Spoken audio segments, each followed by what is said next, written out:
विद्यार्थियों, स्वागत है एक बार फिर से आपका हमारे YouTube channel MSPS 99 study centre पर।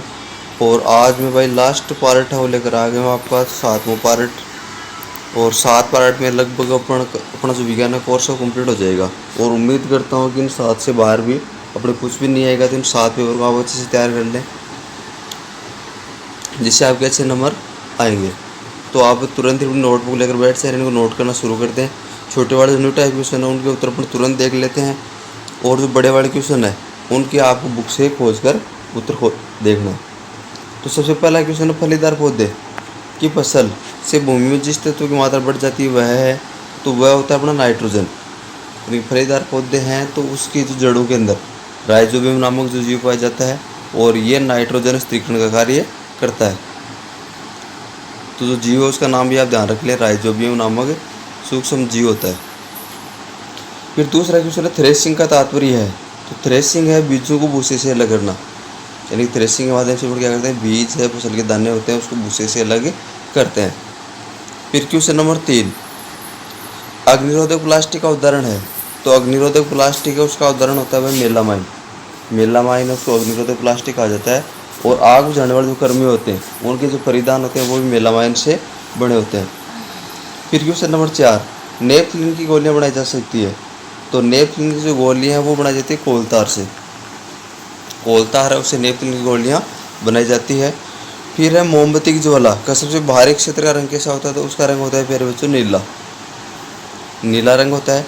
फिर है भारतीय विशाल गिलहरी का नाम है, तो यह है विसन, विसन के नाम से जाना जाता है। फिर क्वेश्चन नंबर 7, अलैंगिक जनन मुकुलन द्वारा होता है। तो यह हाइड्रा है उसके अंदर मुकुलन का प्रक्रम पाया जाता है। फिर है क्वेश्चन नंबर 8, स्नेक द्वारा घर्षण का मान बढ़ता है घटता है। तो स्नेक का द्वारा जो घर्षण है उसका मान है वो कम हो जाता है, घर्षण का मान क्या हो जाता है, कम हो जाता है। फिर है व्यस्त यातायात की में ध्वनि की प्रबलता होती है। तो ये भाई व्यस्त यातायात पर डिपेंड करता है, यानी कि 70 से लगभग 90। तो इसके अंदर 70 वो भी इसका राइट आंसर है, 90 वो भी इसका राइट आंसर हो जाएगा। फिर अगला है, भारत में इतनी भूकंप आशंका क्षेत्र है। तो ये है अपना जो कश्मीर है वहाँ पर सबसे ज़्यादा भूकंप आते हैं, कश्मीर जो है वहाँ पर सबसे ज़्यादा भूकंप आते हैं। और इसके अलावा जो हिमालय वाला भाग है तो वो भी भूकंप आशंकित क्षेत्रों में माना जाता है। फिर है क्वेश्चन नंबर 11, मानव नेत्र के किस भाग में किसी वस्तु का प्रतिबिंब बनता है। तो मानव नेत्र का जो रेटिना वाला भाग होता है, रेटिना है वहाँ पर वस्तु का प्रतिबिंब बनता है। और मानव के नेत्र में मांसपेशियों से बना हुआ उत्तल लेंस होता है। क्या होता है, मांसपेशियों से बना हुआ उत्तल लेंस होता है। फिर अगला है NPK क्या है। तो ये अपने जो उर्वरक हैं उसके अंदर उपस्थित रसायन है। N से होता है नाइट्रोजन, N से होता है नाइट्रोजन, P से होता है फास्फोरस, और K से होता है पोटेशियम। नाइट्रोजन, फास्फोरस और पोटेशियम ये इससे आ से होता है, नहीं N से तो हो गया नाइट्रोजन, P से हो गया फास्फोरस और K से हो गया पोटेशियम। फिर क्वेश्चन नंबर 13, शुक्राणु में पूंछ अब किस काम में आती है। तो शुक्राणु उसके अंदर पूंछ है वो शुक्राणु को गति देने का काम करती है, यानी गति प्रदान करती है। फिर अगला है दहन किसे कहते हैं। इसके अंदर आपको दहन की परिभाषा बतानी है, इनकी कोई पदार्थ ऑक्सीजन की उपस्थिति में, कोई पदार्थ ऑक्सीजन की उपस्थिति में जलकर ऊष्मा तथा प्रकाश उत्पन्न करता है, तो उस प्रक्रम को हम दहन कहते हैं। फिर अगला 15वां क्वेश्चन है, क्या नायलॉन के रेशे सचमुच इतने मजबूत होते हैं कि हम उसे पैराशूट और चट्टानों पर चढ़ने की रस्सी का निर्माण कर सकते हैं। बिल्कुल सही बात है, नायलॉन का रेशा वो एक इस्पात का जो तार होता है उससे भी ज़्यादा मजबूत होता है, इस्पात का तार होता है उससे भी ज़्यादा मजबूत होता है। और इस कारण इससे अपन पैराशूट और पहाड़ पर चढ़ने तो रस्से है वो बना सकते हैं। फिर क्वेश्चन नंबर 16, 4 संकटापन जंतु के नाम इसके अंदर आपको बताने हैं, संकटापन जंतु की परिभाषा और नाम इसके अंदर आपको बताने हैं।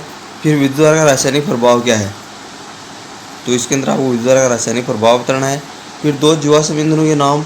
तो कोई भी 2 जीवाश्म ईंधन के नाम आप इसके अंदर बता सकते हैं, कोयला है, पेट्रोलियम है। अगला एक्रिलिक क्या है इसका उपयोग।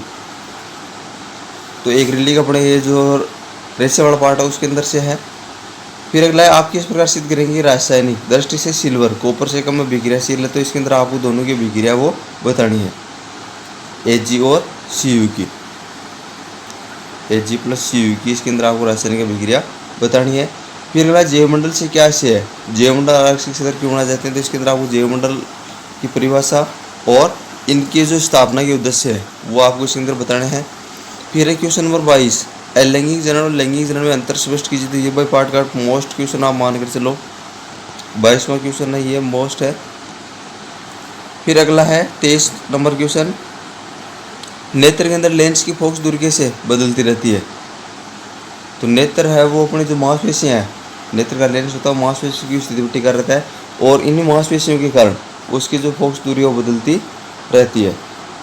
फिर क्वेश्चन नंबर 24, पृथ्वी के अंदर भूकंपन के कारण क्या होते हैं, भूकंप आने के कारण है वो आपकी इसके अंदर बताना है।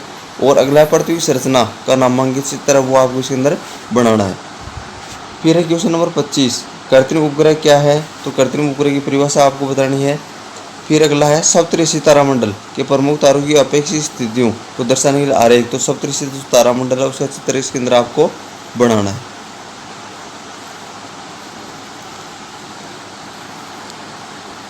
तो ये था अपना लास्ट 7वां पेपर।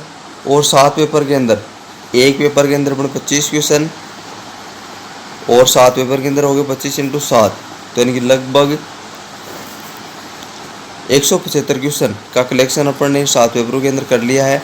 और उम्मीद करता हूँ ये जो 75 क्वेश्चन है वो आपके लिए बहुत ही ज़्यादा कारगर साबित होंगे और बहुत ही ज़्यादा हेल्पफुल रहेंगे। तो आप इनको नोट कर लें और तुरंत आप इनको याद कर लें। बाकी और भी आपके लिए मोस्ट क्वेश्चन वो आपको इस चैनल पर मिल जाएंगे। और उम्मीद करता हूँ आपको वीडियो अच्छा लगा होगा। वीडियो यदि आपको अच्छा लगता है तो वीडियो को लाइक करें और हमारे चैनल को सब्सक्राइब करें और साथ ही वीडियो को शेयर करना न भूलें, ताकि आपके जो और भी पढ़ने वाले साथी हैं उनको इस चीज़ का फ़ायदा हो और उनके पास भी सामग्री पहुँच जाए। धन्यवाद, बेस्ट ऑफ लक।